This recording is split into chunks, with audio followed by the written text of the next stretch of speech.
Everybody out there, thank you. Just hang tight Let's with go. us. I'm ready. All right, let's go. Welcome to the New Media Show. We're back. Doing the New Media Show again. People are actually going to listen to this junk. We do it live. We're live right now. We'll just do it live. We're doing live. We're doing live. We just can't get enough. The New Media Show. Let's go. Just do it live. We're doing live. We're doing live. Bada bing, bada boom. The New Media Show. We do it live. Just do it live. We're doing live. We're doing live. We're doing live. We're doing live. The New Media Show. I'm like Adam Curry, and you're more like John C. Dvorak. I think I am Adam Curry, and you're the old curmudgeon. We do it live. Doing the New Media Show again. The New Media Show. Technology. We make it sound so special. Yes, we do. We're back for another New Media Show. And yes, we are. And we are doing it live, just like was said in the intro. That's a very famous intro. Do it live. Yeah. And you know, it's and of course I'm remote, so I'm not in the studio, and I'm in a very echoey room with no carpet. Right. Bare. So it's like, it's only so much you can do with the audio when you have essentially a box, unless I wrap myself in in a towel or something. Wrap yourself in bubble wrap. So Rob, do it. did you have a good Thanksgiving? Yeah, I certainly did. So it was relaxing, which is always a good thing. Around the holidays is always a good thing. So we're coming up on December too, but we're going to keep doing episodes of the show as much as we can. So we're definitely excited to be back, and I know I did an episode last week with James Cridlin and Sam Sethi, and that was a terrific episode too. So we're back on StreamYard again, and this is a great platform. So if you have any comments or questions in YouTube or LinkedIn or any of the platforms here, it'll show up in my comment thread here, and we can display it on the screen here. So if you have any questions or comments, we can get you involved in the show here, which is a little bit different than our normal show that Todd and I do. But anyway, Todd, I don't know if you wanted to start off with anything, or we can just kind of roll in to the news.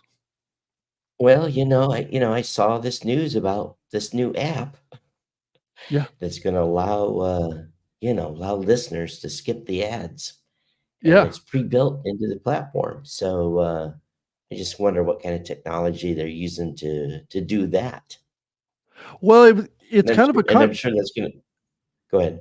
Yeah, it's kind of a controversial thing too, because it's almost like they're removing the ads. So there's implications for that. Does that mean that they're creating a cache copy, or are they running an algorithm that's looking for ads and just not playing them? Or there's a lot of speculation about exactly how they're doing it. But it was funny, the statement said, why opt out is no harm being done, right?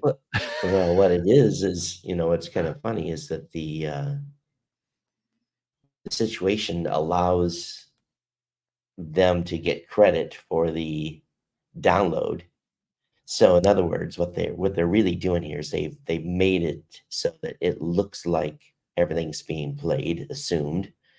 I'd love to see the log files from a playback from this device, and we'll have to get on that once they we'll set something up and see what we can see. But it makes me wonder if they actually do pull all the bits and then just jump you to the next spot, hits the ad, and I wonder if it just jumps, because I can't imagine that they're not going to do any rehosting on these files. They're just going to make them such that so it's really unfair, and you probably are legally liable if this company or this app is removing ads. I think you're legally liable not to count those.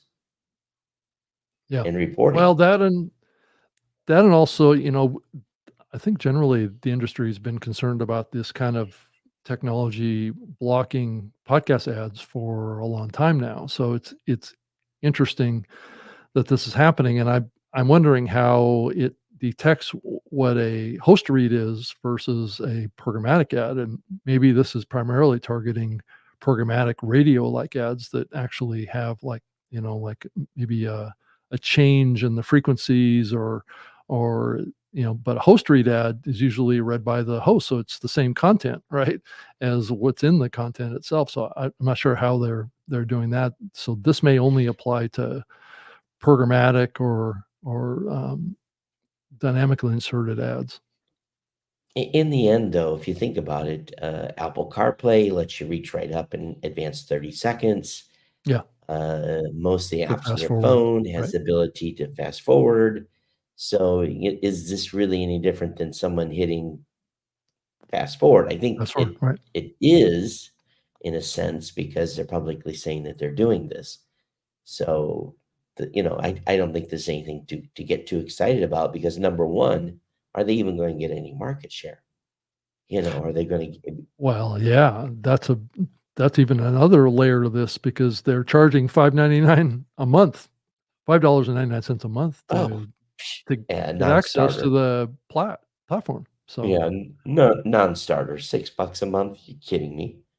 yeah, so they're trying No to way. extract value from being an ad blocking platform from their listeners, um, because they think that they're going to save listeners all this time and all this kind of stuff, and I that's don't think worth they understand how right, listeners support podcasts. right, right. Yeah, that's true.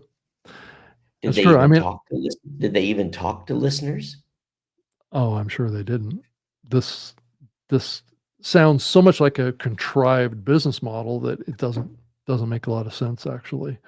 Well, Because no, they're putting I in mean, a lot nobody's of. gonna sign up Go for ahead. this, right? I don't think anybody's gonna Yeah. sign up for this, right? Well, if they except for the shows that are preloaded, Yeah, yeah. and then those shows may come in and do a cease and desist and ask for their show to be removed. Well, This yeah, is and like, that's a bigger question for podcasters. Do they have a choice in being included in this, or can they opt out? well, this is where we go back to some of the podcasting. Yeah, this is where we go back to some of the podcasting 2.0 stuff. If you could set the Mhm. block flag for that specific app, and if they honored that, they would have to remove it. But again, they'd have to support the tag and Yeah, that feature. So, we just added that here recently, and we put a big caution on there. Says, yeah, you can block a platform, but you may not. You may still have to go over and tell them to do it, because they may not honor what's in the metadata. mhm, yeah, that's true. Yeah. Yeah. So I also noticed that Castro folks um, have been unwinding their iOS app for a few months now. And it seems like that there's been a slow drip of departures from the team Well, apparently over it's years now. down. Isn't the app down? Yeah, yeah. It's But we got to be actually careful. There's a hosting company, and then there is a app. This is the app. It's not the hosting company, yeah. right? This is the listening app, I believe. Right. Yeah. So So, I would imagine this company is probably either going to get sold quickly somewhere for pennies on the dollar, or it's just going to get shut down. Would be my guess. But it looks like there's an exit um, stage left going on with the team here over the last couple of years, well, actually. So it is the season. Historically, we've seen podcast apps and platforms, get close to the end of the fiscal year and start looking at the math and say, okay, this isn't being viable no more. And we're going to end operations in December so that we can close out our tax books for, right, right, don't have to carry into January. So right. this is the time of the season when this stuff kind of happens. Yeah, yeah. It was So, funny. Yeah, it was funny. The quote here, it says, "Tiny Capital," which I guess is the owner of the investment company that bought Castro. Um, the co-founder was quoted as saying, that he removed podcasts from his phone in 2021 because they made him anxious. So not quite. Oh, that's funny. That's kind of weird. Makes So you anxious. Wow. I guess because maybe he owns a company that's not viable. Is that how it's making him anxious? I Or don't does he know. even know? Does he even know he owns a company that does podcasts? Yeah, yeah, yeah. One of those So, venture firms that owns, 500 properties, and maybe they don't know what they have. so I saw that Apple and Pod News has put out their top shows from around the world for 2023. I don't know if you looked at that, and then the top I 10 podcast hosts too. Did we So, make the list? Oh, did we um, make a show make the list? well, I don't think so. I don't think this show made a list. I did notice that it made the top 2 of James Cridland's most favorite listened to podcasts. Oh, So good. that's so I guess the podcasting 2.0 podcast with Adam and Dave took the number 1 spot. We were second. Oh, But, oh, yeah. okay. Well, cool.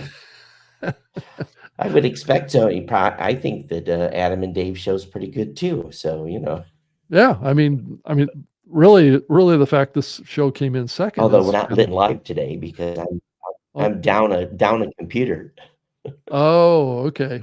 Well, you should I I should let didn't me I know didn't how to lit and live it because I took some heat last episode for not lit and Oh, living you it. did. So, Well, they're yeah. probably gonna take heat from me today too because, Right.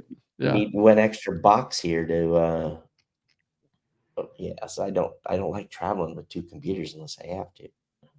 Yeah. So these And these being stats Go that ahead. came out, like the top 10 genres in podcasting, the number 1 in this overall stats that came back from Apple was that the true crime genre was uh, and its equivalent, I guess, to the culture category is the top 10 is the first Mm, 2 of the top 10, and then comedy is number 3, and news is number 4, education is 5, health and fitness is 6, business is 7, 8 is society and culture, politics is 9, and unknown. That's always an interesting unknown. category, the unknown Yeah. category. I've always How liked can that it be category. unknown? Apple knows everything. How can Um, it be unknown? Maybe it's uncategorized or nobody bothered to fill out the tag. It's It's probably more interesting that likely it. new Yeah. it's interesting that news is number 4. Yeah. Yeah. Well, Huh. we shall That's see on kind of a that one, right? surprising one. Yeah. Yeah.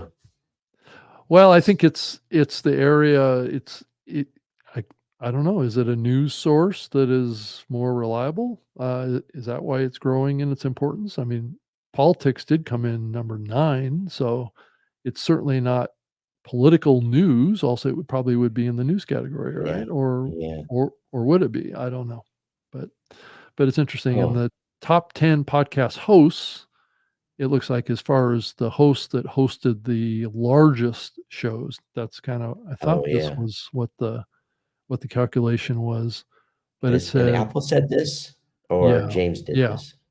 Well, Wow. James and Apple. So it says Apple published a number of charts at popular shows on the platform. These charts were published within the Apple Podcast app, and only your own country stats are visible. So it Mm.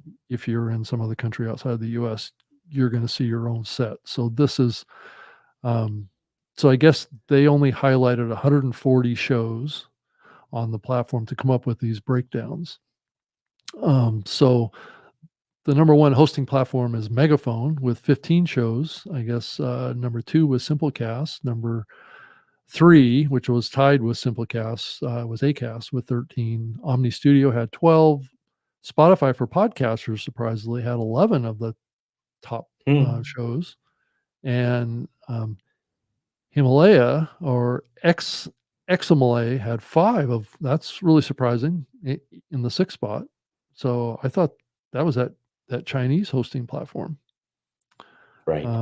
So they're actually pushing stuff out there too. And then tied with that one was Sound On, and then Art 19 had 5, and then one called First Story at 9, and then 4 are unknown.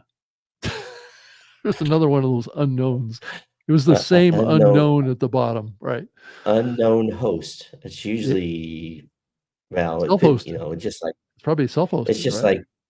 like potentially, and also like us, we have some clients that are using their own domain names too or subdomains. So, it's just like that's when it goes out and he's like, okay, who are they, who are they hosting with? And you can't tell. Yeah, I think that this top 10 podcast host ranking was interesting because it Yeah. in the top list are platforms that are owned by big media companies, right? Yeah. Yeah. You know, And they have big media shows probably. So that's, probably part of it. yeah. So Spotify owns Spotify for podcasts as well as Megaphone, and Hmm. then Yeah. Simplecast is owned by SiriusXM, Yeah. and doesn't SiriusXM also own Omni Studio too? I think I believe so. Not sure. Or is Yeah. that Triton? That could be Triton, but anyway, and then Art 19 is owned by Amazon. So if you think about So, most of these, they're all what big was the companies. purpose of that list? Was that to, cause people that, want to be a top podcast think they need to be over on those podcast hosts? What's the purpose of this list? Well, that could be the result of it if everyday podcasters are paying attention. Is the only thing about that list is that some of those platforms, I don't know that it's that easy to get on for a podcaster. I think they're, Yeah. I mean, like a The Megaphone. only easy one is the Megaphone's the easiest. Yeah, and I would say that Spotify for podcasters is the Right. easiest one Yeah. probably, but most of the rest of them, Omni Studio probably is to some degree. But I think it's interesting that this list is comprised of the players that it is, and it does symbolize definitely a shift towards the bigger platforms hosting the bigger shows. I think is what But so was Apple help them come up with that list of shows? it's what it looks like. It That's what came it from said. Apple. It came from Yeah. Apple, right? Oh, Which wow. which kind of surprises me that there's 4 unknown shows and Yeah. podcast hosts on the list. Yeah. Yeah. It is a little weird. And then on the language side, it says English, of the 145 shows, it says 45 of them are in the English language, 19 of them are in Chinese, Huh. 10 of them are in Portuguese, 10 of them are in German, 10 in Spanish, 9 in Arabic, 8 in French, 8 in Japanese, which is Oh, this is shocking. explaining a lot here. 8 in Swedish, 7 in Korean, and 5 of them none given, and 1 Norwegian. So thought that was So it makes sense because, I heard how many was it Portuguese for? 10. 10. So, and people are like, what 10 shows in Portuguese are in the top 149 in the whole world? And people have never heard of them before. Well, because You each know? of these countries, US, Australia, Brazil, Canada, China, France, Germany, Japan, Mexico, Saudi Arabia, South Korea, Sweden, Taiwan, and the UK all have this is a compilation list from what I gather. Yeah. Yeah. So it's interesting. So it's pulling from all those markets. So I could Yeah. see a show, in 8 shows in Japan showing up in the Sure. list, right? Because they're Yep. showing up in that ranking list. Yeah. Yeah. So, but it's weighting And them their based shows, on others, right? and you've just never ever heard of the show because it's Japanese. Right. I mean, you're And probably yeah, never going to listen to it either because you won't that's understand right. a word it says, Yeah. right? Yeah. And then it says, and then by They Apple said, Podcast channel. So there's a channel breakdown in here too. so what did the Arabic one come in at? How many? 9, That I'm not surprised. and then There's French was 8. 500. I think, what is it? 500 how many Arabic speakers in the world? I used to know this number. It's huge. Oh, it's 500 million or something like that. It's a, at least or probably, maybe, right? yeah, it's a big Yeah, I number. think the one that I that's- was, I think, shocked at the most that there was 19 Chinese podcasts. So Well, if you think about it, though, I bet you, if we looked at those, if we knew what those shows were, I bet they were education shows because that's what's big in Japan. I mean, in China. And of course, yeah, that's probably why that one Chinese podcast hosting provider made it on the list. What was it, Badu or whatever? uh, uh, it's actually the same company that launched Himalaya in the Oh, U.S. yeah. I forget what it's called. Yeah, I can't You pronounce yeah, it. you read it off, but you so they got a channel list too by channel. Right, right. So that's Apple podcast channels. So Yeah, it's yeah, like yeah. number one was Wondery. Number Mm. two is RTL. Oh, And then looks like a couple of networks out of Scandinavia. And then one called Mike's and iHeart Podcasts, Mamma Mia, the New York Times, Perfect Day, TBS Podcasts, and Audio Chuck, and Dateline NBC. So RTL. RTL, Hmm. yeah, I think that's what is that? I can't remember off the top of my head It's where they're interesting to me located. that Wondery is still number one. You don't hear a lot coming out of them. Yeah, that's an Amazon company. So Yeah, you don't they, hear too much coming out of that camp. It's pretty quiet. yeah, I guess they had 4 entries from Wondery. So they've got a big team over there. They've got a lot of people working on podcasts at Wondery. So right. So anyway, that's what's going on. I'm sure we're boring our audience to death here. I think we have to get into more controversial stuff, Todd. No, this is just kind of good stuff to go over, and Yeah, just it's an interesting. I think what we see is that the podcasting space remains as diverse as it ever has been, yeah, and I think that that bodes well. In the indie creators may be a little bit discouraged by this list, yeah, but in the end,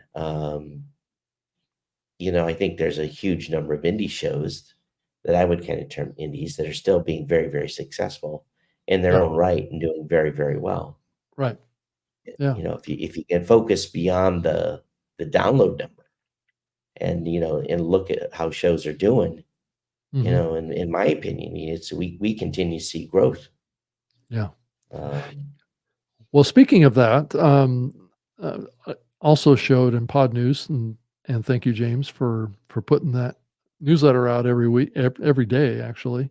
Um, he's showing that last week during the Thanksgiving week, we saw a drop by 5.5% in new episodes being published.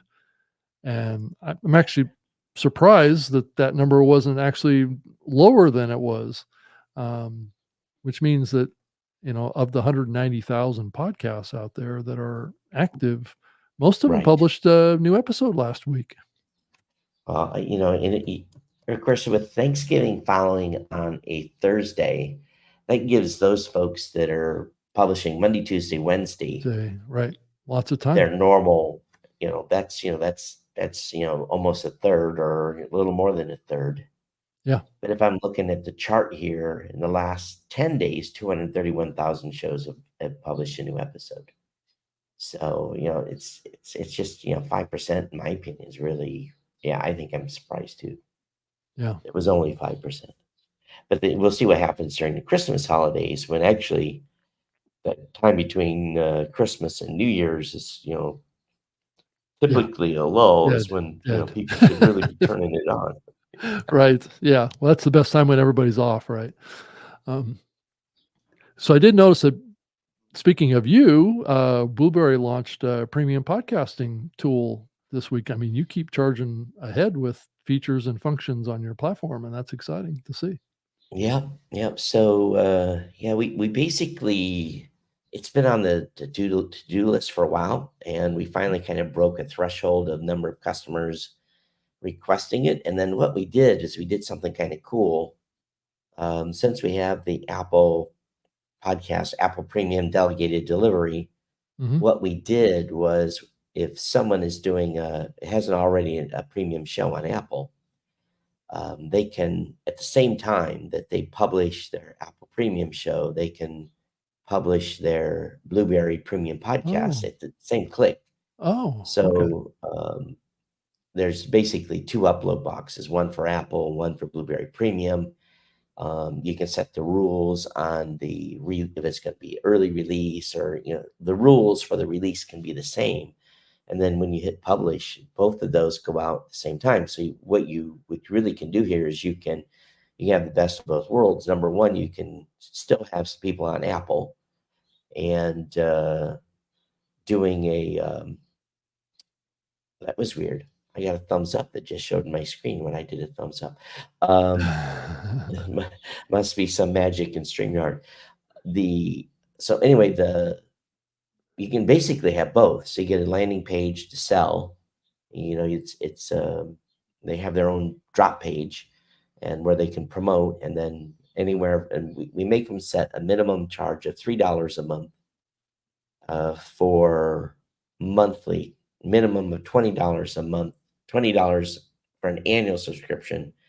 And then we charge, it's for every podcaster, it's a $10 add-on, and then we take 15% proceeds Got it. to do the processing. Yeah. So, it's easy for a content creator, add this on. It's on part of their publishing flow. They just don't really change anything.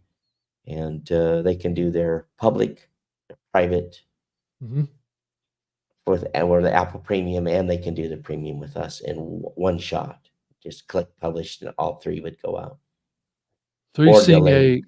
a growth in interest on the part of podcasters for trying to support Yeah. kind of like a premium offering? Yeah, and we saw the uptake on Apple Premium, Right. and I might be using the wrong term. Sorry, Ted. But those subscriptions, those numbers are slow to grow. But again, we've supported people using membership plugin and PowerPress for years. And what ends up happening is people get discouraged because they don't want to set up Stripe or some sort of payment processor. Mhm. They don't want to bother with the minutia of the credit card processing. So, we said, hey, we got all this infrastructure in place anyway. We already built a platform for our programmatic folks for reporting. So Mhm. some of that was cut and paste code, with some changes, some variables, and really the reporting piece probably was one of our easiest pieces on this. But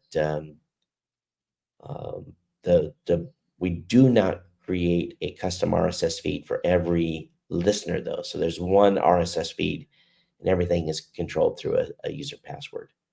So Got it. So we didn't go to that level. If it becomes a situation where people are requesting it, then we will probably add that as a feature down the road. But for right now, one show gets one premium, authenticated RSS feed, and but it's fun. It's interesting to see the number of apps now that are supporting basically authentication, and that list is not as long as I would think it would have been. Mhm. It kind of surprises me a little bit that I think right now I'm only tracking 5. Let's see if I can find it. 5 apps, and if this is wrong, if someone knows more, please let me know. But currently, Apple Podcasts, Overcast, Pocket Cast, and Castbox Mhm.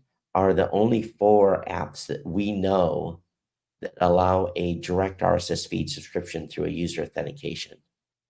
Oh, okay.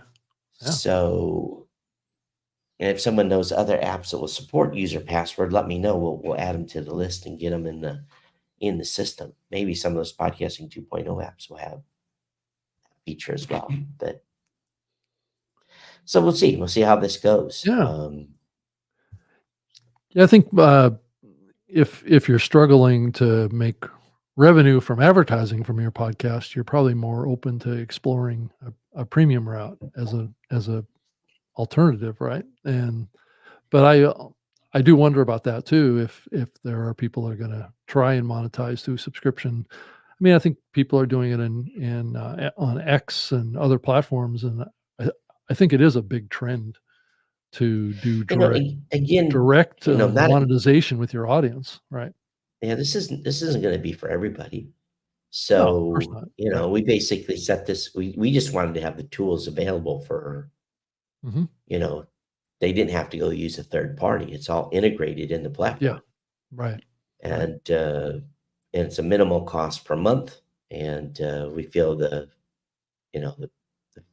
processing fees are fair.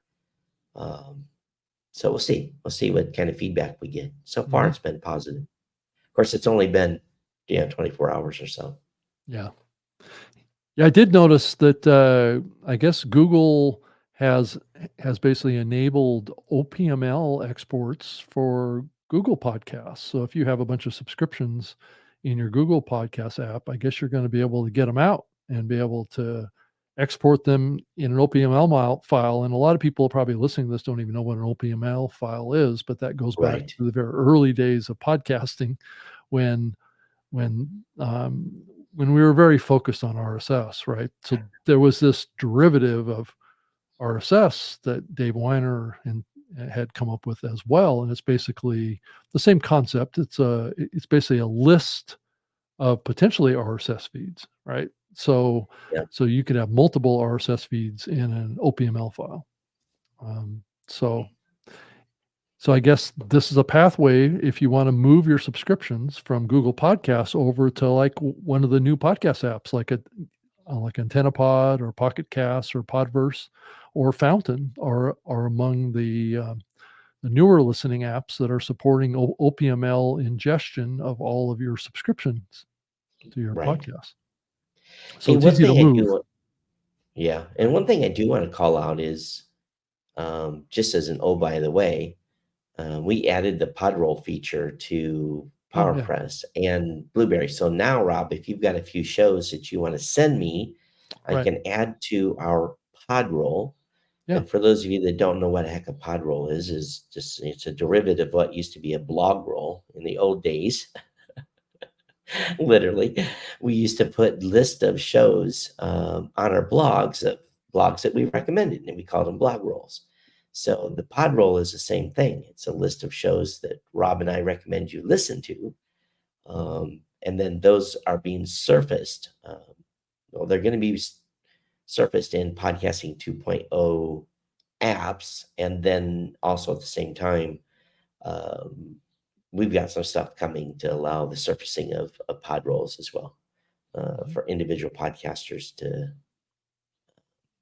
I guess I'll say it. We put a widget on their website, and they can show that old fashioned blog roll as a pod roll on their website as well. Yeah, no, it's a good option too. Um, so so the bottom line of this is that you can move from one app to another, just like you can Oh, move with your OPML. podcast. Wow. Yeah, yeah, yeah, with OPML. Yeah, But as far as on the sharing side, that Podroll is certainly yeah. a fun Sorry, tool I as well. preempted you here, but yeah, you just export the OPML. Then Yeah, some of the apps again will support the import of OPML yeah, yeah. to move. So Does Apple do that? Do they support OPML or? I don't believe so. I've never heard that term described in relation to Apple. I don't know Yeah, if you have ever in the history of the medium, but I have never. yeah. I wonder if Yeah. Overcast supports OPML import. There's a number of them that do. It'd be nice to get a list.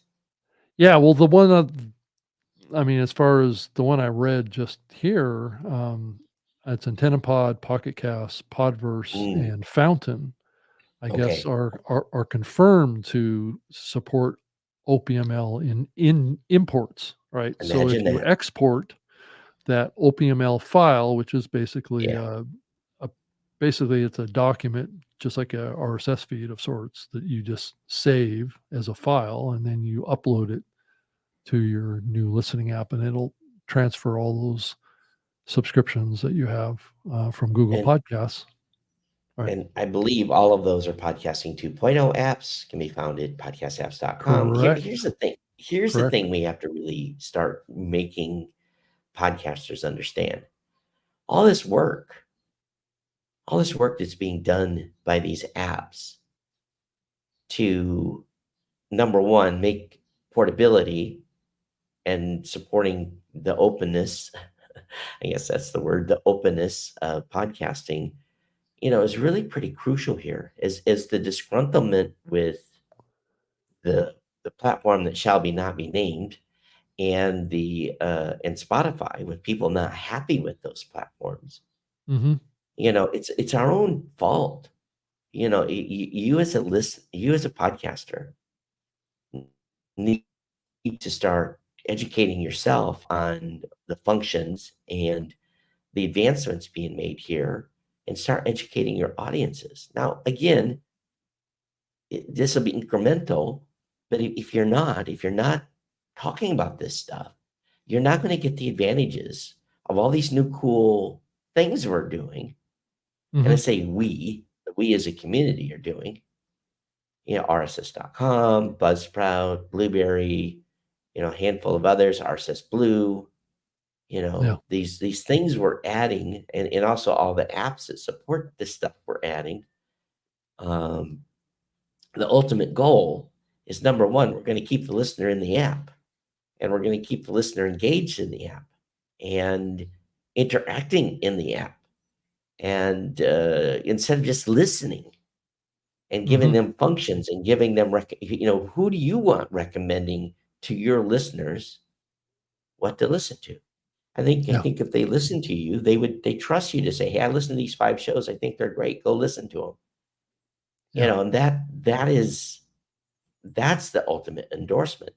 And what you're going to start seeing is there's going to be folks out there that are going to be curating these, as an example, the pod rolls.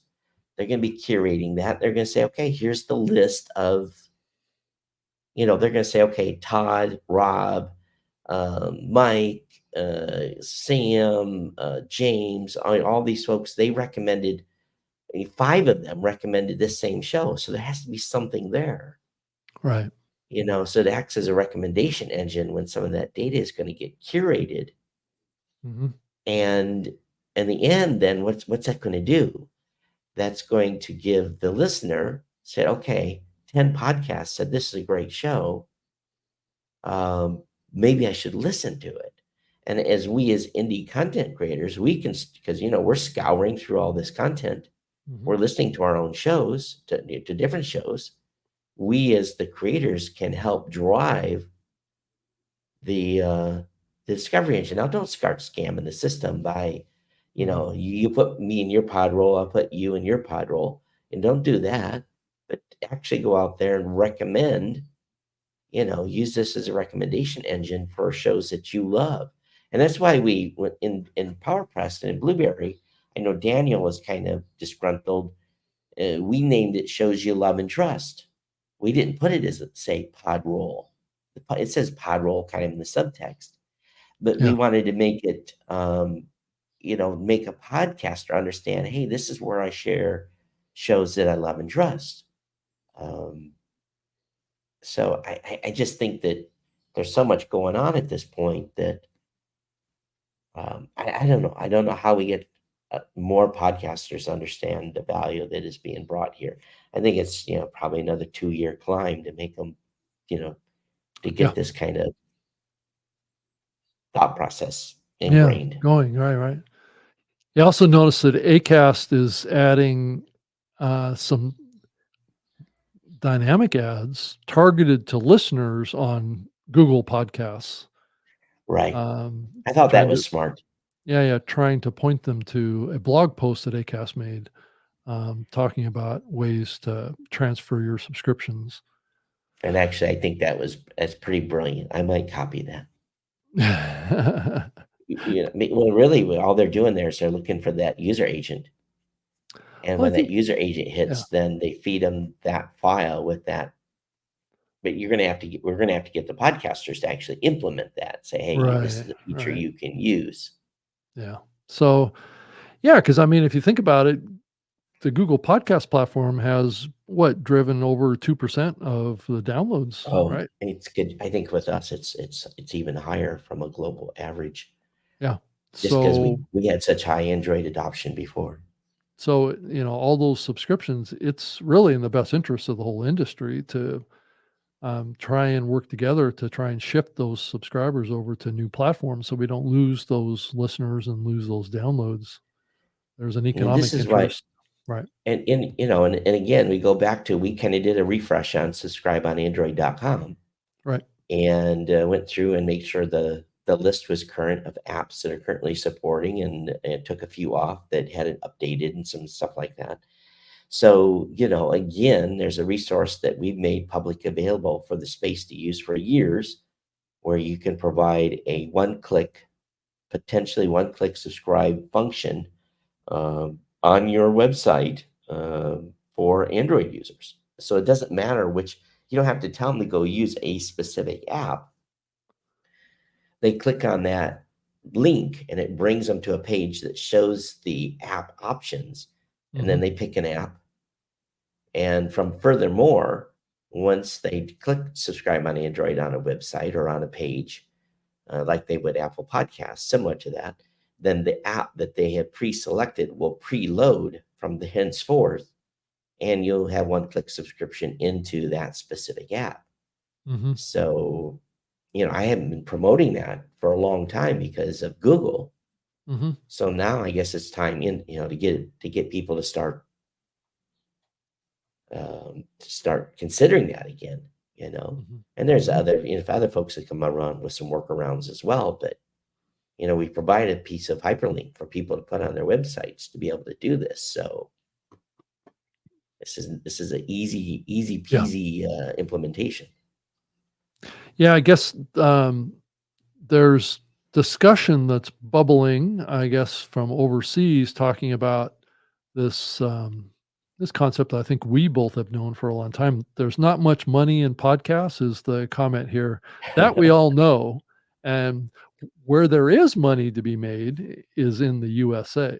So, that's the comment coming out of an article, um, that was published by, a gentleman by the name of, Will Page, and he made this comment that, I guess the PwC Media Outlook, report that the U.S. podcasting advertising market is estimated to be 1.8 billion compared to just 60 million in the UK, 50 million in both Canada and Australia, and 2 million in the tiny country of New Zealand. So you can see a big discrepancy between, of course, you're also, if you're comparing those markets, you're also comparing countries that have very low numbers of citizens, of population.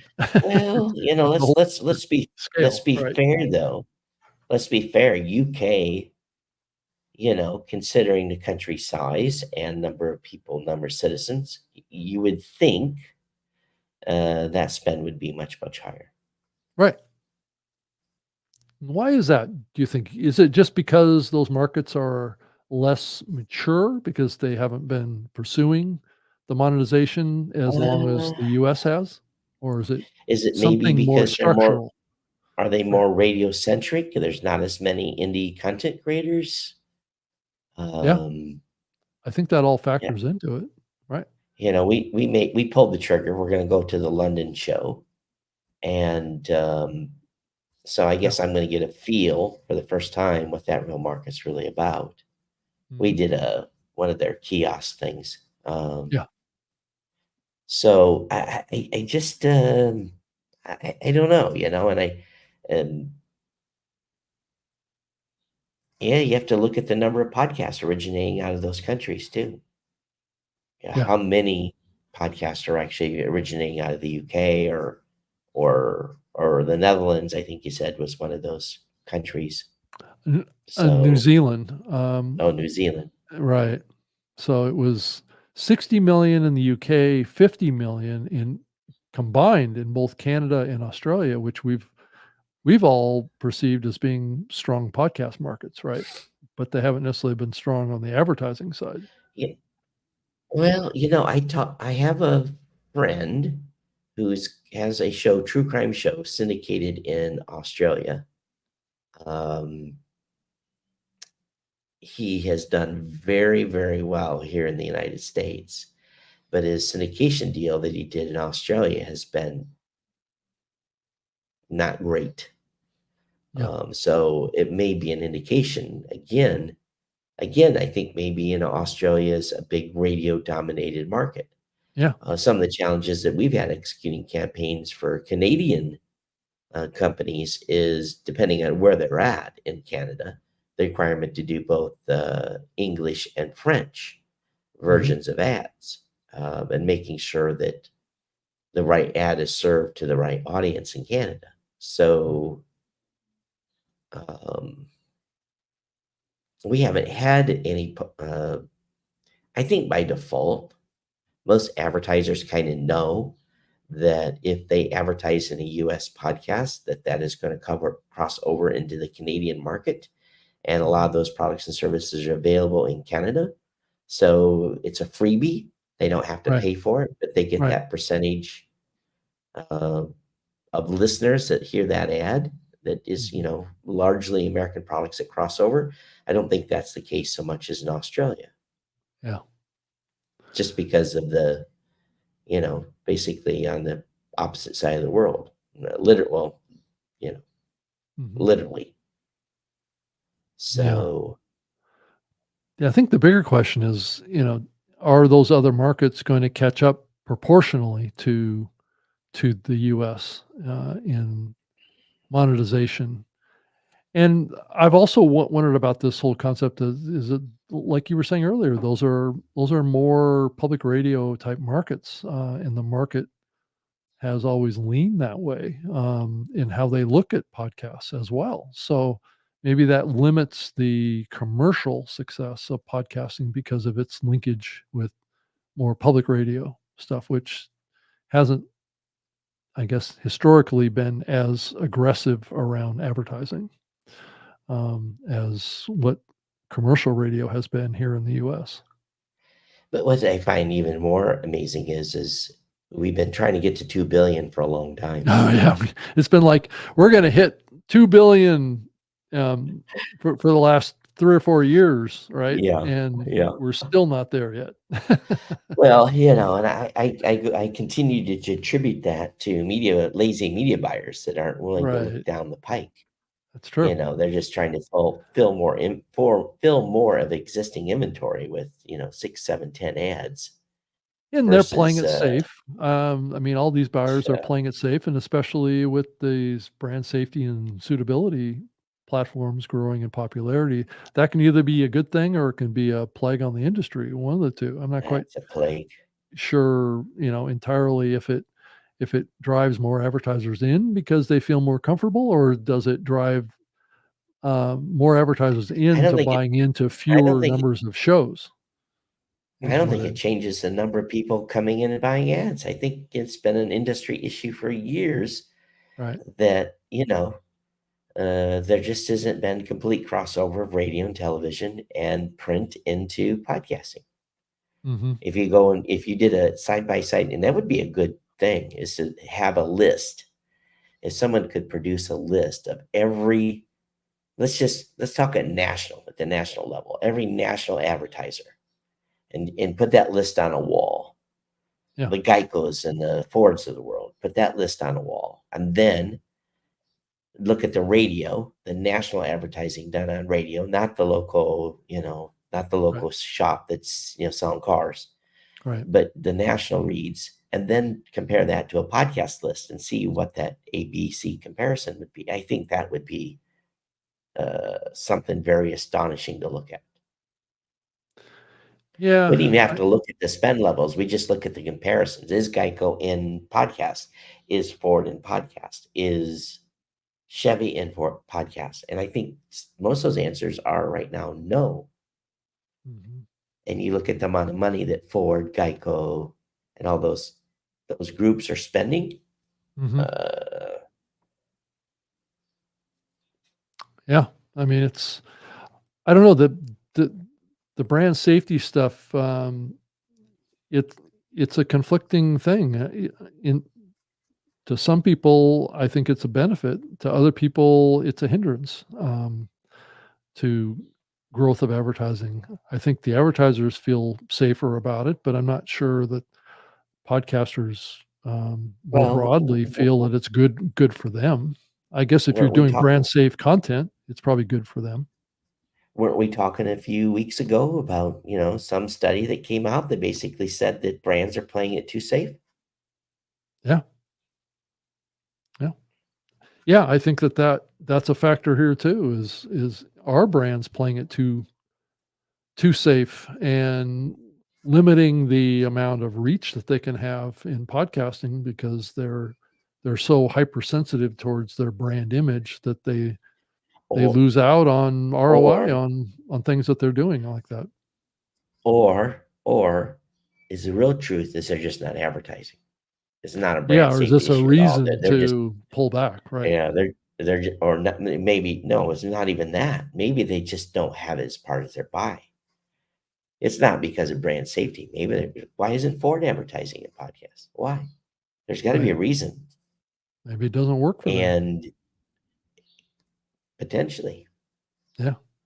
Well, I think this conflict between brand safety and brand suitability, I think there is a little bit of a shift away from that concept of brand safety yeah. into thinking of it as brand suitability, because then you start getting into contextual relevance, and evaluating that instead of looking at it from like a political lens, which does fall into that safety Well, terminology. let's look at it. Let's look at it under this lens. What if, and my graying out around my head is a little weird. If you look at, um, let's just hypothetically say that every show that is offered advertising, every show Mhm. is being looked at for, let's just call it brand suitability. Let's say that they get their dream and every show is being monitored, tracked for every word they say, penalized whenever they, swear, or, the computer determines whatever. Let's just say that's all in place Right. and that everyone's using it. Does ad spend go up? That's the theory. Ad spend goes up if we have brand suitability. I don't So, think so. I don't think spend goes up. I well, I think you think it still goes have. up for a smaller number of shows. No, I think what it does is, but I don't think it grows us to 2 billion or 3 billion. What we're lacking Well, is depth of inventory, and yeah, number two, it's inventory. I mean, it, brand suitability limits inventory. well, It's its even very if nature, right? even okay, but let's again, Rob, think about if everyone's being on if everyone's being looked at. My point is everyone's been saying for a long time that we have to have these tools in order for advertisers to feel safe. Okay, so let's say we made the advertisers feel safe, the brands feel safe. Do they really then come in and actually spend money? Or is it just bullshit where the company is, this has just been something that they think is going to allow more brands to come in and buy? Because it's just like when I launch a new product, I think and I project and have an idea on how much revenue it's going to drive.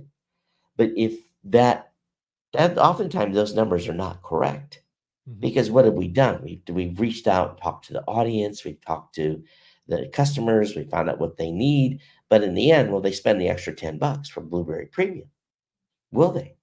Don't know if they will. So Yeah. if we say that we have all these brand suitability things that are in there now, spend should be way up. Spend should be exploding because they got what they want.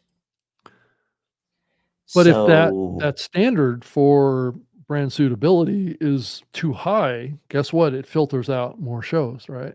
So you have a fewer pool of yeah, but inventory it should to buy open up into. from but it should open up a whole pool, a whole, thousands of shows. But I fundamentally, don't think it does it'll though. I never don't think it happen. opens up What? more shows because I think they're only analyzing shows that they're probably interested Right. in buying into But the already, problem right? is, the ultimate problem is there's still only so many top level shows. Right. So if That's you want to grow to that's the 3 gate. billion, then you need to get into you got to get down. Okay. You got to get into the 5,000 shows at Blueberry that are looking for advertisers that have never had advertised. That's what you got to do. You got to get into that stack. You got to get into the Yeah, and 5,000.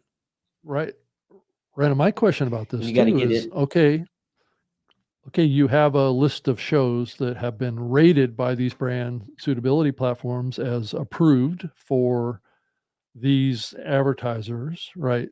Does that present an opportunity for a higher CPM because those Well, shows are deemed as safe or suitable? you got to get them to buy them first. Well, I You know, know, but I mean, it's almost like if it doesn't drive up CPM, then who's really benefiting from this? I mean, a show that puts themselves under scrutiny like that, and oftentimes well, the shows don't even know they're being put under well, that scrutiny. the advertisers feel better about themselves. They feel safe. They've Right. done their job. They've done their due diligence to make sure that they're not going to get fired as an agency. So it's all BS, in my opinion. Or does this Um, this create an atmosphere that, let's say, a show is like right on the line of being brand safe? Does that present an opportunity for the advertiser to come in and say, "Well, we'll buy your show for half of the CPM because we're not sure about its safety"?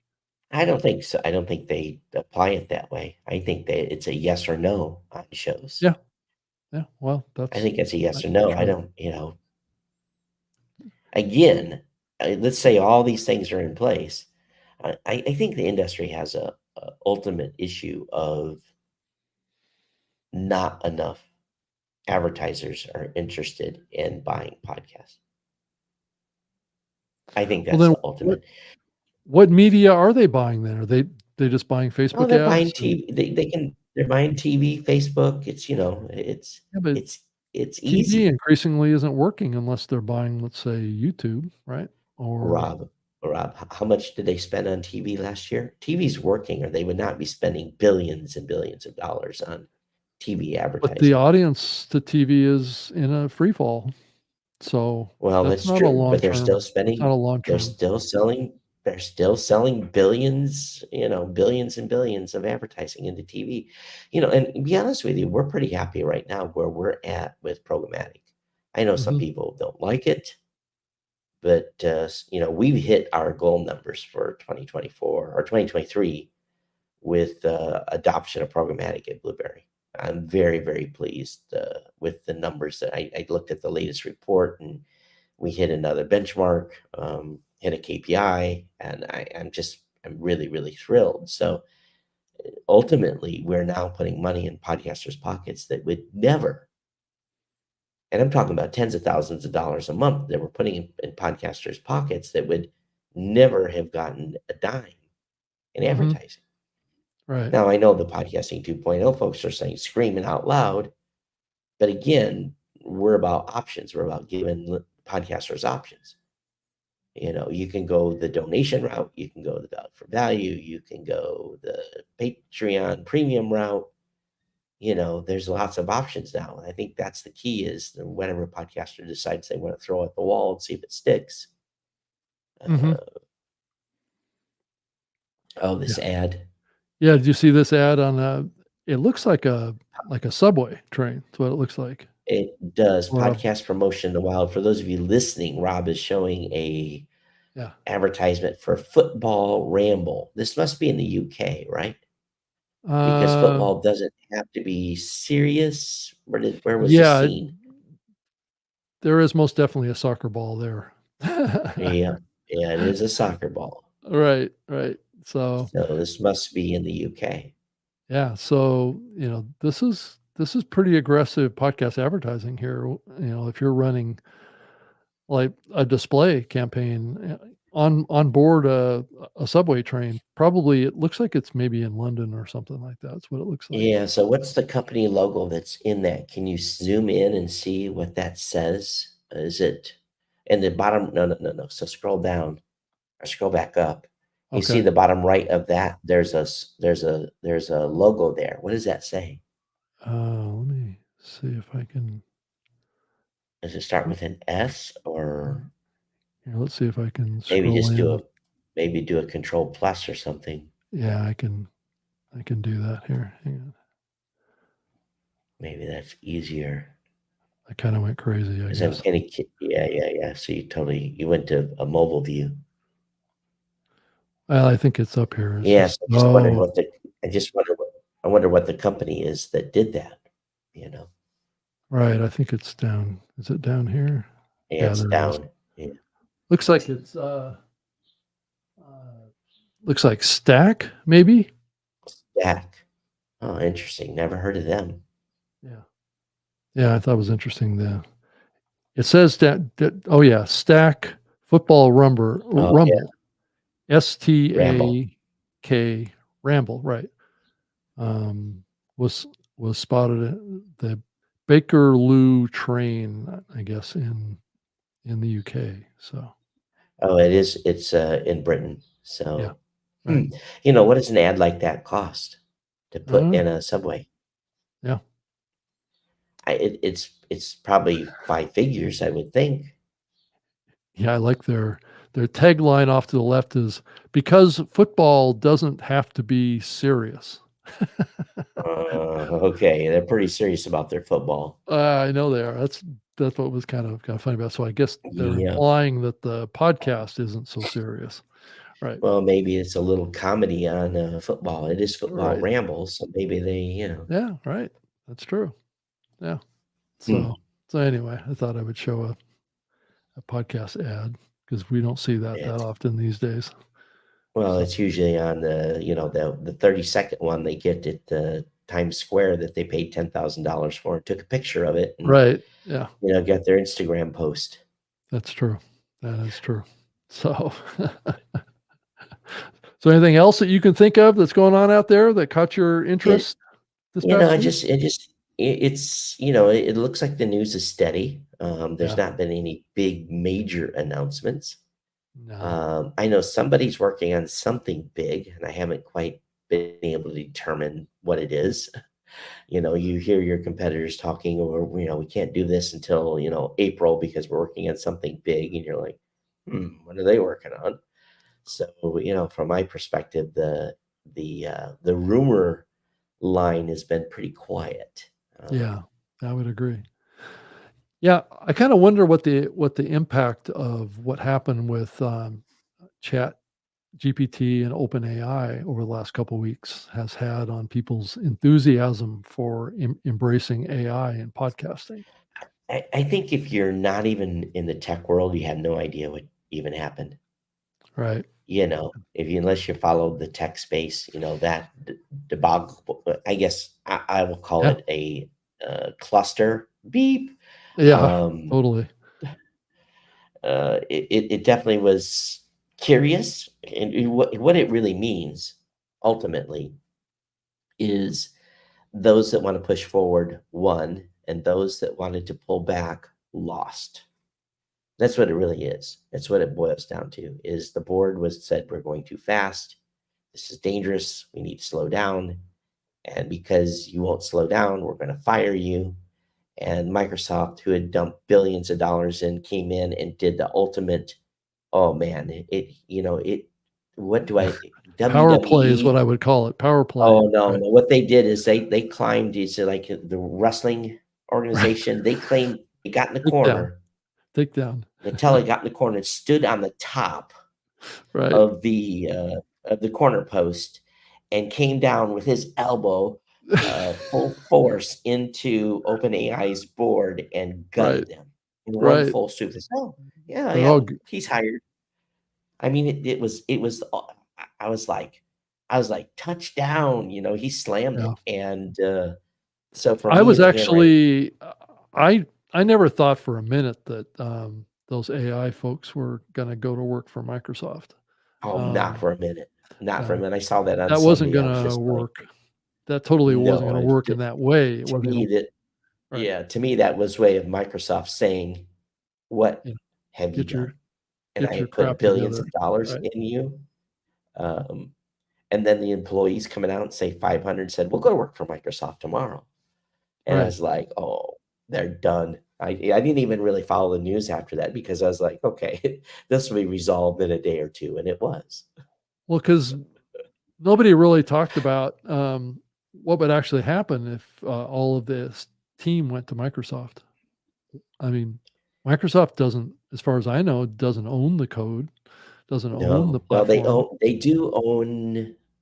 Well, they've Yeah, I think they licensed it. own some of it. Yeah, I think they have access to the model.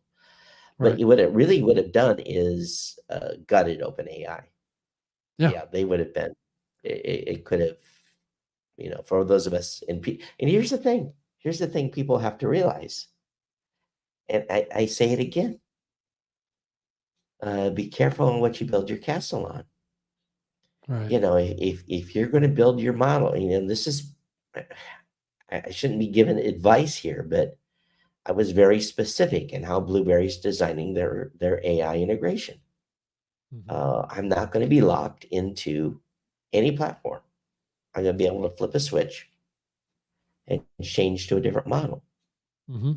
I'm not gonna be beholden to OpenAI or Anthropic or any of those platforms. Right. Um, Because as you saw, things can change very quickly, very and you've got a quickly. problem. Yeah, yeah. And this is where probably people that are building their own models are saying, "Well, we're good." And there's been some companies that have pulled back Mhm. on some of their AI implementations because it hasn't been very good. And this is the challenge that all of us are going to be up against is in the early days. We need to make sure we set the expectations correctly with the listeners saying, listen, this is the dumbest it'll ever be. It's not always going to be perfect. It run homes to mama in lies. It makes stuff up. What we give you should not be considered as gospel. You should, this is why we're giving people an edit box. There'll be an Right. edit box for them to edit the outputs that we give them. And Just a suggestion. It's not. well, it's not going to be a suggestion. It's going to be like a warning on the page. No, I'm We're talking going about the output is just a suggested thing. It isn't something you right should just take verbatim. take for granted, right? Right. Because even when it analyzes a transcript, they'll still lie. They'll still put stuff in there that was Oh, made the up. misspell When I ran things or right. the transcript through from your guys' show with Sam and James, the AI thought I was on the show. Right. They've gotten so used to processing with my voice. It was like Todd and Rob. I have Sam Setti and James Cridlin on the podcast today. I'm like, no, Right. I wasn't there. Yeah. Right. That's true. Yeah. Yeah. So So these AI tools can hallucinate. And they can right, see things that aren't there. Right. Right. and they love to go off on a tangent from time to time. Yeah. That's the hardest part of any of this is putting up the guardrails in the prompt writing to say almost repeatedly. You almost have to teach it like a teenager. Okay, so what do you? What's the number one thing parents tell young kids in the evening? Go brush your teeth. Go Right. brush your teeth. You have to tell the kids 15 times. Go brush your teeth. Right. And sometimes AIs are like this. You have to tell it, go brush your teeth. Hey, Right. dummy, go brush your teeth. Right. You didn't listen to me. Go brush your teeth, or I'm going to spank you. Or you misspelled something and you have to tell it to, Right. you know, change this error. Right. I've had to do that a lot, But especially in the but graphics and imaging that is generated by yeah. it. Yeah. But then you don't get the same output. Maybe you get something Right. that's slick. Totally You different. know, I Right. I've been trying to get it to give me open space so I can put my own text in, and it's not real good at that either. Mm.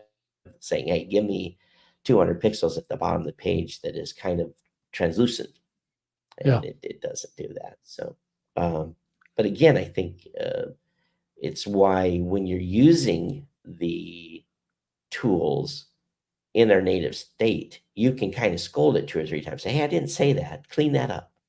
Whereas if I'm doing an output at Blueberry where I have to do a single run, single output of whatever we're given the podcaster, that prompt has to have been written so well that I get consistent results every time. Yeah. Yeah. So you have to like constrain it. You have to like you almost have to like strangulate it to make sure that it doesn't go outside of the boundaries of what you've defined. Mm-hmm. And it's not real good at that. It still will wander at times. As an example, I've asked multiple times, I've had to say, give me a narrative write-up of the transcript. Do not use bullet points. And 50% of the time, the stupid thing will give me bullet points, even though I tell it not to get bullet points. Yeah. Do like 2 or 3 sentences in narrative, then it switch into bullet points. It runs home to mama. Right. So it gets into the mind, well, I can just summarize by bullet points. Well, no, I've already done that, dummy. Give me the narrative. Yeah. Or the summary, in written format. Do not use bullet points. And again, I repeat, do not use bullet points. That will be an output that won't be, it's dumb. Yeah. But I do feel like it's still, even though the thing is still hallucinating a little bit, still giving kind of weird outputs at times, it's a heck of a lot better than what I used to do. Right. From a show notes perspective. That's true. That's true. Yeah, I did notice that there's been some reporting that the auto download behavior in Apple Podcast is showing, at least for October, it looks like from August to October, a drop in overall What's funny about downloads. that? Right. Not at Blueberry. Really? You know why? Why is that? Because everyone was overcounting before. They weren't were taking into account overcounting. to begin with. They weren't taking into account the bad behavior that was going on. And they weren't analyzing deep enough to get those thrown out. Because I'll say it again, the IAB specifications is the minimum standard. Right. Minimum standard. And most companies meet the minimum standard. Because guess what? If they meet the minimum standard, they can get the most number of downloads. But if you go and want to have a peer view and overqualify downloads, which we do, then you get rid of that extra stuff that shouldn't have been counted to begin with, and your numbers don't change. Right. So it tells me those companies that are reporting that they're down 5%, shame on them. Yeah, so it looks like Lipson's data from August to October showed download drop of 3.6%, and Buzzsprout showed a drop of 4.8%. Just tells me that they're not doing their stats very well. I'm just going to say it because again,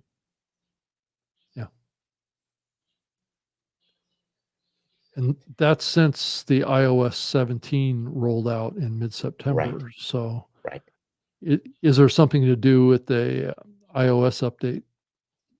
Yeah, they made some big changes to the, and Apple got some feedback and made some changes. So, they publicly said what they've done. So I'm just going to leave it at that. Yeah. So I think that as an industry, I've maintained the motto from day one when Angelo started building the stat system at Blueberry. I said, I don't care what the number is, as long as I know what the number is. Get rid of the beep, get rid of the crap. And we do our best to do that. Every once in a while, something slips through, a couple of weeks, we go in and add a filter for, and we go back and reprocess. So reprocessing is expensive.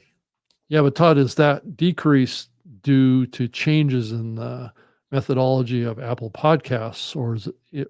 I don't believe it's a change in how the hosting platforms are analyzing that data, is it? I mean, it sounds like from what Well, you're saying is that your platform took what the changes were that Apple had made, and somehow you guys didn't see the impact of it.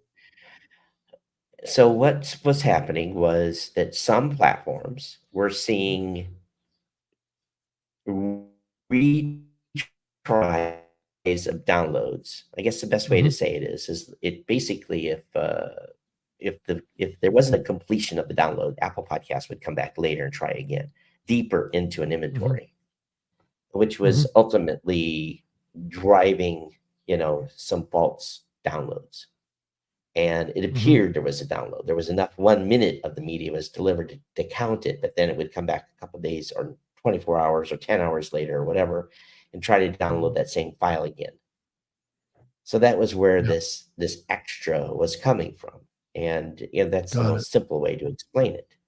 But the thing is, if you weren't looking long enough of a period, Mhm. again, there's a 24-hour window that everyone is certified to. Right, But if you look right. at a longer window, we've known forever that, and a matter of fact, this is one of the main things that happened during one of the very, very early IAB battles, where we were all in Las Vegas and they were putting spreadsheets on the wall, literally, taping it to the wall, and they were looking at data and, hot, sweaty bunker room with 30 people in it.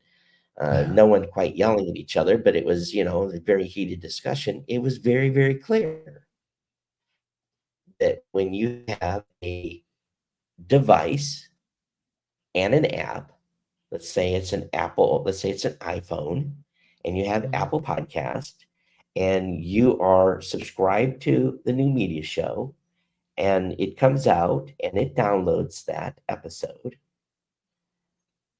you don't see that again, rarely, on the right. same combination of phone, Mhm, IP, rarely.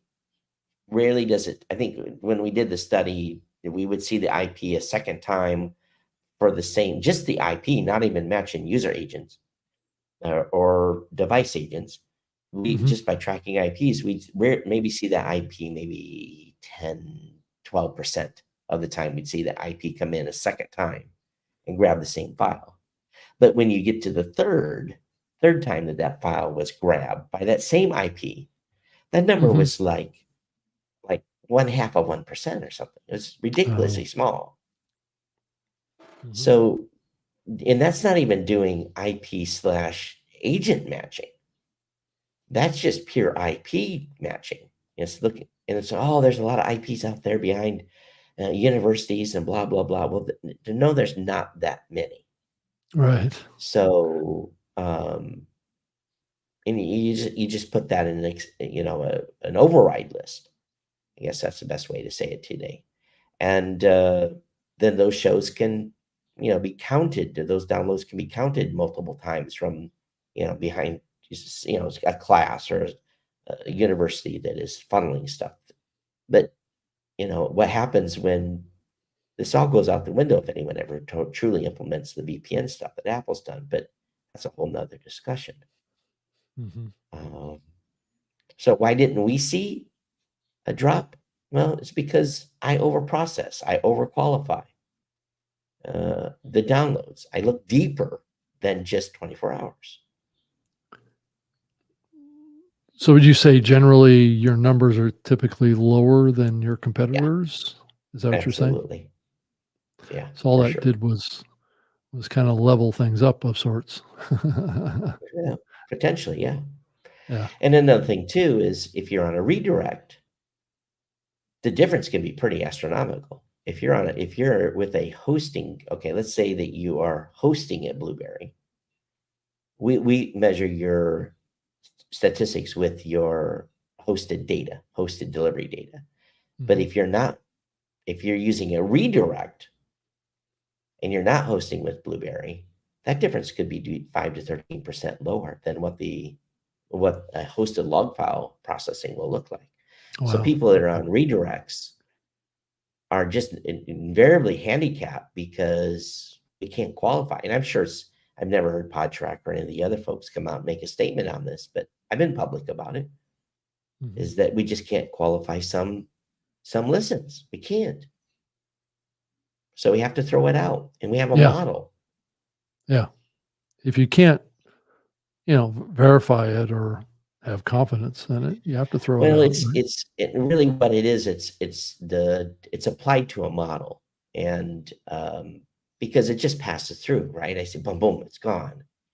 And so we have a model that we've compared where we take every app, Apple Podcast version 16, 17, 14, and they each have a model applied against it. Mhm. And we know the behavior of that app when we see that user agent, and it's applied to a model. And that's why having the redirect was so difficult. It was very difficult. Mhm. And it's a model we have to continue to revalidate. I think legally we're required to do it every 90 days, but I think we run it every 30. Oh, okay. Interesting. Yeah, to validate, because we basically take A/B data and make sure that the model's still bringing the numbers in the way it should be. Because every app's a little bit different.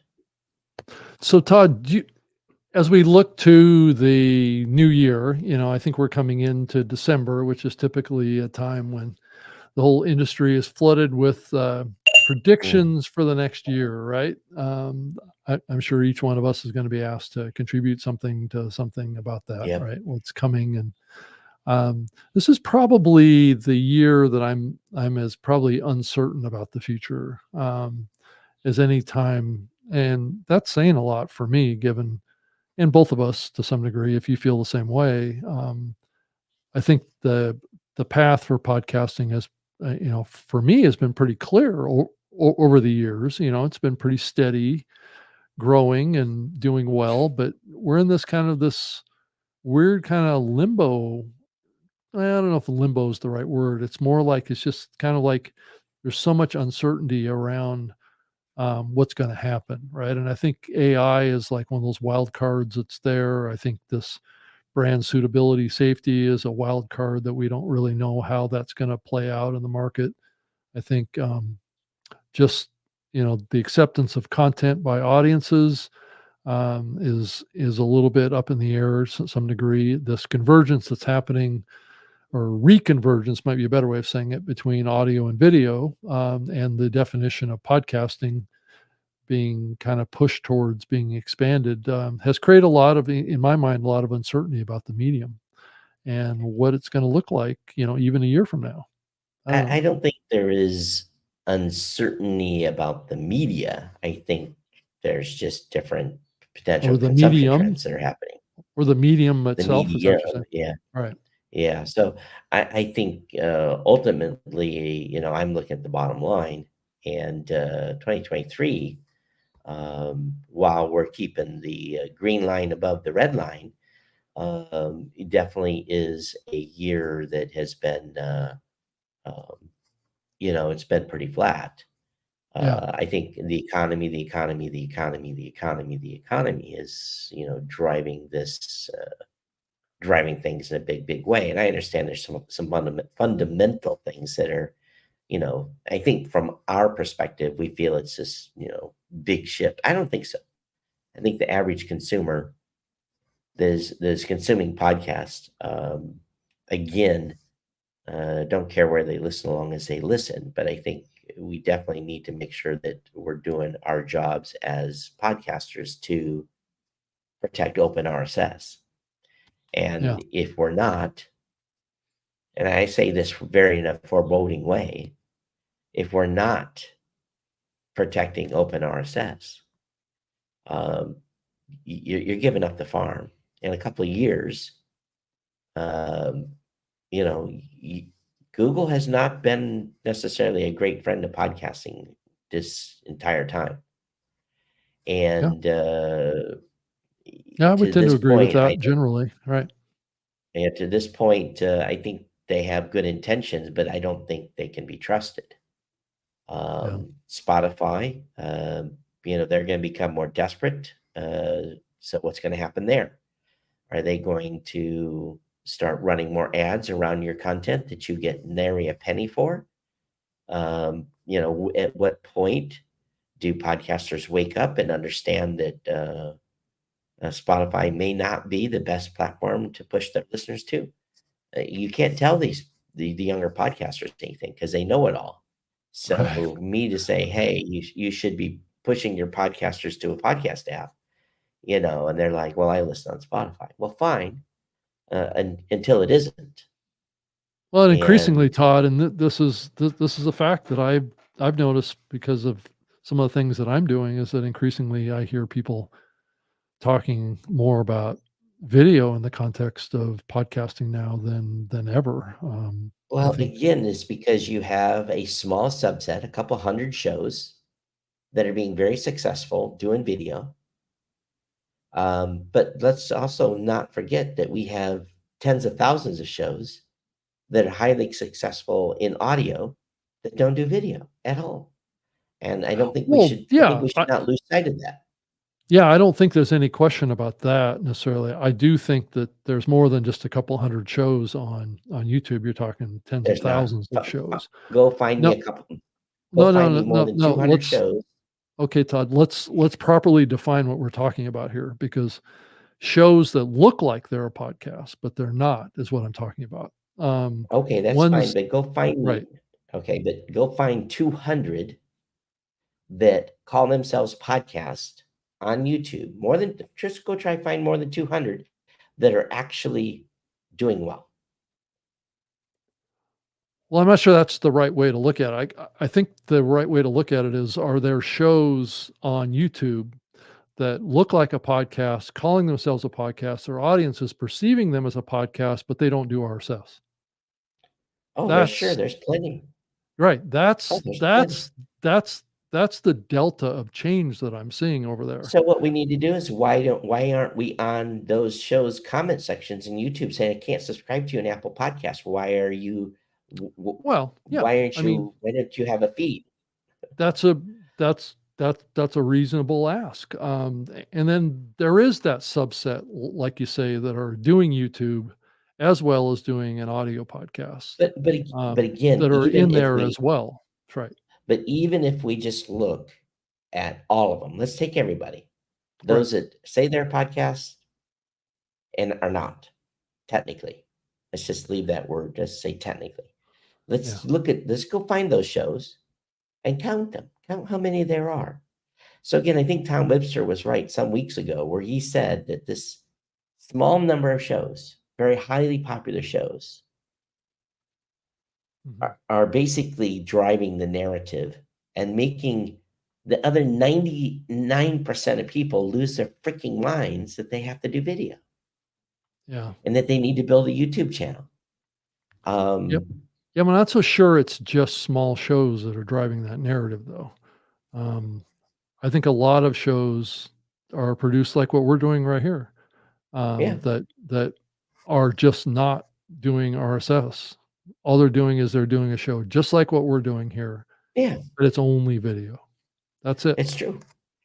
Right. But But the it looks thing like a is- podcast. They're calling themselves doing a podcast. Their Right. artwork says podcast on it. Maybe they don't say that, Yeah. but people are perceiving it that way. And I think that's the perceptional challenge that we have about this shift that's happening. And So let's what- be honest so with you, YouTube is playing right into it. Yeah, of course. So what we have to do as podcasters, as listeners, is every time we see a show that's on YouTube that's calling itself a podcast, go look for it in Apple Podcasts or on Podcast Mhm. Index. If it's not there, leave. And if you follow this podcast, quote unquote, in Yep. YouTube, this YouTube channel, then start badgering them. So I think that We have to do it the other way around. I think the bigger opportunity is trying to figure out ways that we can leverage creators that are wanting to create primary video content, to be able to take the audio from that and get it into a podcast feed. That's the challenge that the industry has. I think before it, as we move into this next phase, is the hosting platforms need to do some more work to get integrated in with like StreamYard or with Riverside or with Well, these that's other up to platforms. StreamYard. StreamYard has to integrate with us. We have a Yeah. full-blown API. Right. So No, agreed. There's no question on that. And I think, you sure. look at Lipson or you look at some of the other companies too, there are active APIs for, and it's really the same kind of integration that's happening with like Hindenburg or with, So what I would know, tell you then, Rob, is to go back to StreamYard folks and say, hey, we'd love to have StreamYard to be Mhm. an embed right. on Blueberry. Yeah. And I So think that that's a proactive step to helping this shift that, but the challenge is up to this point, none of these platforms yeah, have been they want us to be standalone. They don't want to integrate. right. They Though don't want to integrate. the talk that I hear inside of, all I can speak to is StreamYard at this point is that I think Sure. they're open to it. So it's just a matter of getting everybody together and talking through it. So We need an SDK. yeah, Come out with an SDK yeah, and come out with an enterprise plan that I can plug into. run up the food chain. Right, right. Yeah. You know, And I think that's the answer here that will really go a long ways to helping us kind of bridge this current Well, growing but all divide we're really between what a podcast is and what an RSS based podcast is. but the challenge really ultimately is again, we shouldn't be forcing podcasters to think they have to do video.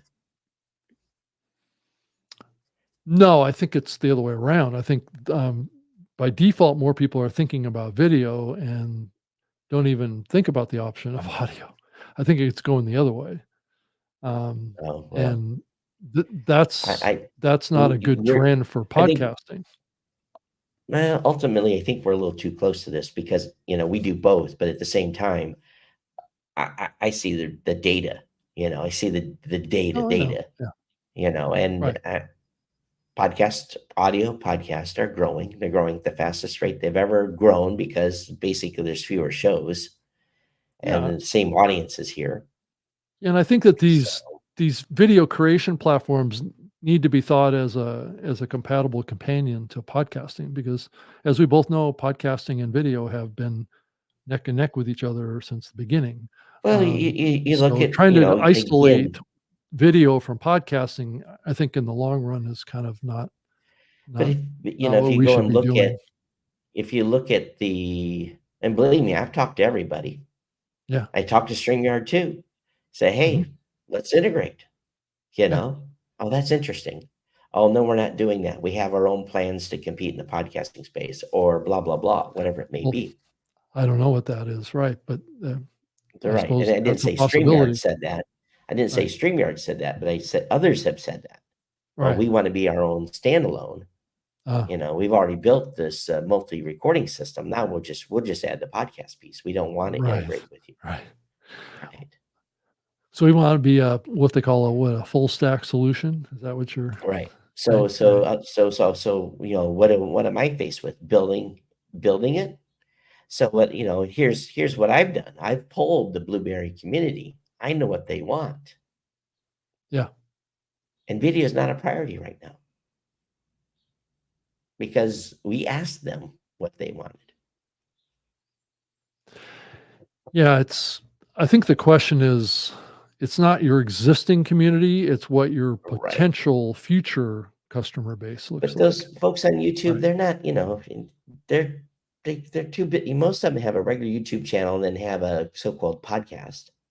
Right. And They don't put a lot of energy into the audio only version too. That's the other. well, they don't put out an audio only version. They only put out video. Well, no, but the ones that do, I've seen, have put out an audio version, but they Oh, don't okay. really actively promote it because they think of themselves as Yeah. YouTubers. Right. Right. So it's They're in the case. They shouldn't be calling themselves podcasters. yeah, but their audience is calling them podcasts. So Rob, you need to, but Yeah. you need to start being a troll. I need to be And I just and just need to be proactive about getting these Just- communities from a tech stack Yeah, perspective just matched be a up. troll and just go in there and say, hey, I can't subscribe to your podcast on Apple Podcasts. Are you really a Right. podcaster? like I have nothing else to do, Todd. Right. Sure, why not? You spare time, laying in bed. Search out Right. shows on YouTube and do the cross-referencing. Matter Yeah. of fact, that's a good job for somebody that wants to run a script. Right. Go and look for all these so-called podcasts and then cross-promote them and then do a spam email to them. Not that I'm condoning that, but Well, and that's why getting a relationship with like a StreamYard type of a platform, then they can actively promote that as an option to their current content creators that are creating for YouTube or LinkedIn or Twitter or all the places that we're being seen right now with this program. So, yeah. I I think look most at it people more are as an using opportunity for again, podcasting. Right. yeah. Yeah. Yeah. Well, we'll see. The biggest challenge still, we can talk about this until we're blue in the face. You got to We get the new can. podcaster to episode 1. To episode 1. Right. That's still the Right. challenge. Yeah. Getting Yes. them to episode 1 is still the biggest hurdle. And getting them beyond episode 7 is the other challenge. Yeah. And what's funny is someone else came out with those almost similar numbers recently. Someone that I'd never heard of before said, "Yeah, we can't get people past episode 6." I'm like, "Oh, that sounds familiar." I think we've heard that All right. one for a few years, right? Once or twice. Yeah. Right. All right. We're At the at bottom, time. right? Yeah. So And Rob, send me the audio and video on this if you would. I will. No problem. All All right. right. And but we need to talk about something after we go offline. But everyone, thanks for being here. I'm traveling next Wednesday, so unless Rob wants to do a solo show, I probably or we do a late show on Thursday or something Yeah, I could probably next do a week. show possibly next week. I could try and round up a guest or something. So And if you can't, then we can do a show Thursday. I'll be yeah, in a I hotel mean, room Thursday morning. and would you prefer to do it on Thursday? Potentially, yeah. Okay. As long as we get an hour that's not ridiculously early and not ridiculously late. Well, it shouldn't be too So bad because you'll be in the same time yeah, zone, right? Yeah. yeah, it's the same time zone. My train out of Chicago is like 5 o'clock or something like that in the evening. Oh, it is. Okay. So Yeah, yeah, so it probably would have yeah. to That's the reason why. be a little bit of a different Could time. be well, Yeah. it could be in the morning or something. But anyway, Yeah. Okay. okay. All right, Let's get Todd. out of here. Thanks All everyone. right. Okay. Appreciate Thanks, everybody. newmediashow.com. Follow or Yeah. subscribe. Yeah. I'm geeknews@gmail.com or Todd@blueberry.com, Rob. Yeah. And I'm on Twitter as well at Rob Greenlee. And you can go to my website, robgreenlee.com. I'm posting new articles up there too about all sorts of topics. And I'm doing a bunch of podcasts. I'm doing a live show tomorrow night, podcast tips with Rob Greenlee on the StreamYard channel. So it's 7 p.m. Eastern time. So, always everything's about podcasting around here. So thanks everybody. And thank you so Outstanding. much for watching. And we'll catch you next week, probably either on Wednesday or Thursday, but likely on Thursday. So thank you. Yeah. Okay. All right. Bye.